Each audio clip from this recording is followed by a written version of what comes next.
Man, Ariom, I told you a million times, don't run the microwave and the air fryer.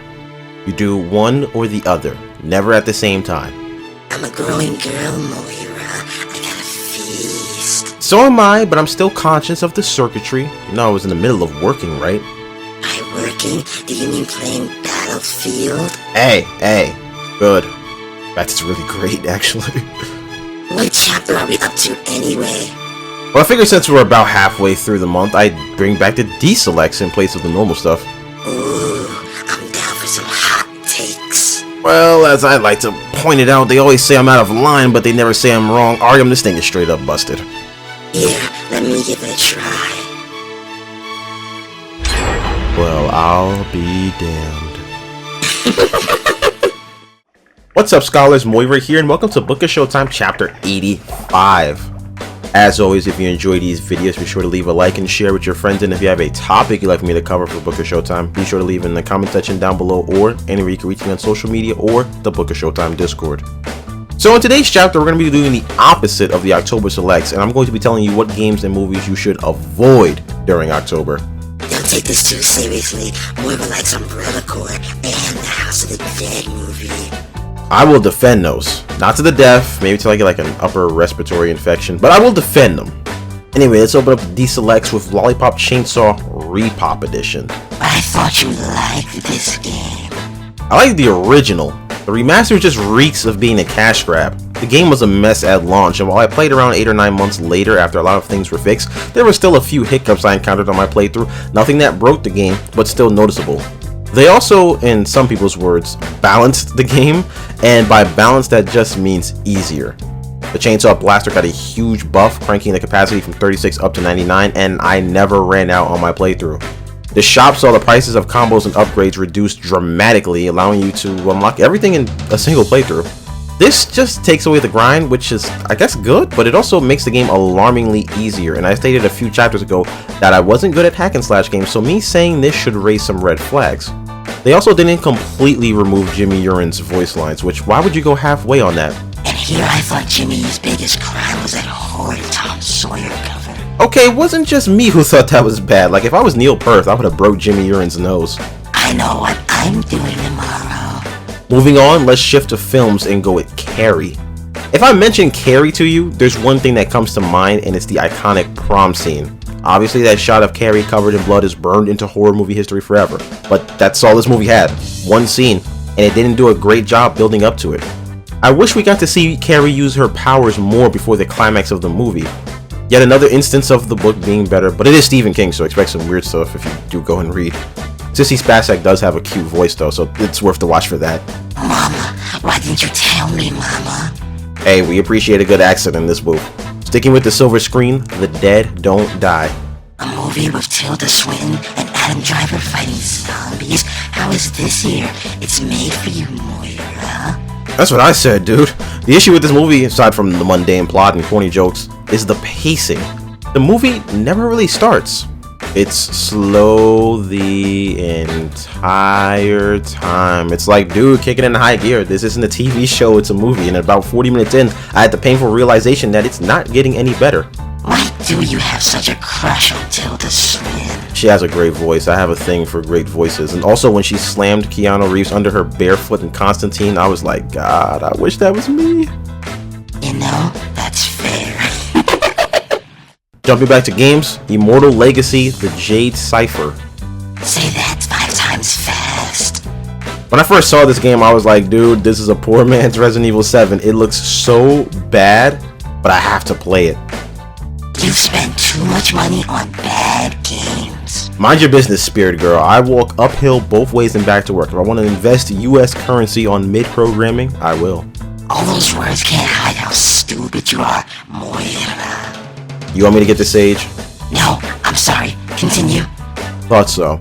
Anyway, on the spectrum of bad games, I wanted Immortal Legacy to be a good bad game, but this was just so unfulfilling on every level. There's not much that's a plus outside the game's short length, so if you really do want to play it and it's cheap enough, by all means, go for it. I think the main issue lies with the fact that this game has a VR version, so maybe if I played it in VR, I would have liked it more, but nothing stood out to me when I played it. It was very forgettable. You also brought this twice. That was an accident. The PlayStation Store didn't do a good job of telling me that there's 2 versions of the game, a VR and a regular, which, why is that allowed? Resident Evil gives you the VR versions for free. So weird. Back to movies, Jennifer's Body. Ooh, they're gonna drag you for this one, Moira. That's fine, I'm standing on this, all 10 toes. This might be the most overrated thing I've ever encountered. If you're a teenager watching this movie for the first time, I can see how you like it, but any adults watching this for the first time, please tell me what is good about this movie. The way social media has gassed up Jennifer's Body, I'm thinking this movie is going to be iconic, but nope, it's just cringe. Bad cringe, too. It might be a hit at an all-girls slumber party, but it wasn't a hit at my house. Nothing is a hit at your house. Can you even call yourself a lesbian anymore? Look, it's hard enough when nobody wants to date you. Rotten girls aren't exactly on the menu. You'll always have me, Moira. That's what I'm worried about. Anyway, there's times where I've played a game or watched a movie that I found to be overrated, and it's like, you know what, I can see why people like it. I can see the optics. But Jennifer's Body, ooh, stinker. One last film, Zombieland. And putting Zombieland up here might be a hotter take than the Jennifer's Body one, but hear me out. Zombieland has some fun moments, I won't lie. It's not a terrible film, but when the movie is called Zombieland, I expect more zombies. The amount of Zeds on screen just wasn't satisfying, especially when the characters drive through Hollywood. You're telling me there's only like 10 zombies walking on the strip? With how LA is right now, that's pretty average. There's way too much time spent without seeing zombies, and for as few humans as we see, are you telling me that everyone else is just dog-walking zombies off screen? You can't even argue that there wasn't enough time to show off the zombies in a menacing way, because Shaun of the Dead is only like 10 minutes longer, and the zombies are a huge part the entire time once they're shown, and this is with the first 15 to 20 minutes taking place the day before the outbreak. Zombieland starts right in the thick of it. The theme park seems pretty cool, don't lie. Obviously the finale makes up for it a little, but this movie just wasted too much potential for me to have it as a good zombie movie. It's just very okay at best. Finally, we're going to end with a game and a recent one, Killing Floor 3. Oh, you were so excited to play this too. Well, my expectations started to taper off a bit in the run-up to Killing Floor 3's release, as the game had an abundance of technical issues in the server tests, like constant stuttering and frame rate issues. It felt like everything but your character was at 60 frames, but I wanted to be there at launch and be a part of the community if possible. Well, nothing really changed from the testing. Plenty of graphical issues as well as textures not loading in, animations not functioning. This was a visually unpolished mess. There's been a few times where I disconnected from the servers, costing me all the story and XP progress I made. A couple of times the game just outright closed. I played on Xbox for what it's worth. Emphasis on the word played. This game has been uninstalled since August. Technical issues aside, they wouldn't be a problem if the overall game design was better. They changed a lot of mechanics from 2 that just sink the game. For starters, the max amount of waves you can do is 6, 5 regular waves before a boss, whereas the max in Killing Floor 2 was 10 and then a boss fight. What I love about games like Killing Floor 2 is the endurance aspect. I love spending time building up my character before it gets heavy. It's fun, and you don't have that in Killing Floor 3. They have these story missions that are mostly for battle pass stuff, but none of it is engaging. You just walk to one place, hold X, go to another place, then hold X, then wait, then hold X some more. You know, I just wish they put a little more thought into the execution. While this aspect of the game is going to be changed soon due to fan feedback, and it actually might be changed by the time this video goes live, they have binded the characters to the classes, which, if this was a PvP game, makes plenty of sense, but this is a PvE game, and it's just odd. Killing Floor 2 had more classes at launch and also more characters because they didn't have this. I have to play as a cool girl if possible. Oh, grow up, Moira. What? I still feel incomplete as a woman. I have to live my truth through video games for now. Oh, well, when you put it that way. The characters also seem to lack the life the cast had in Killing Floor 2. They aren't nearly as chatty or enthralling, and it makes the game feel more dull. Killing Floor 3 also falls into the trap that a lot of games are, and it's adding in games as a service elements. Every game has a battle pass, so Killing Floor has to have a battle pass. Every game has a hub area, so Killing Floor has to have a hub area. Other games have the characters and classes tied together, so we're going to do that too. Every game does seasons, so now Killing Floor has to do seasons. Killing Floor 2 was 100% fine without any of those things. They also took out welding.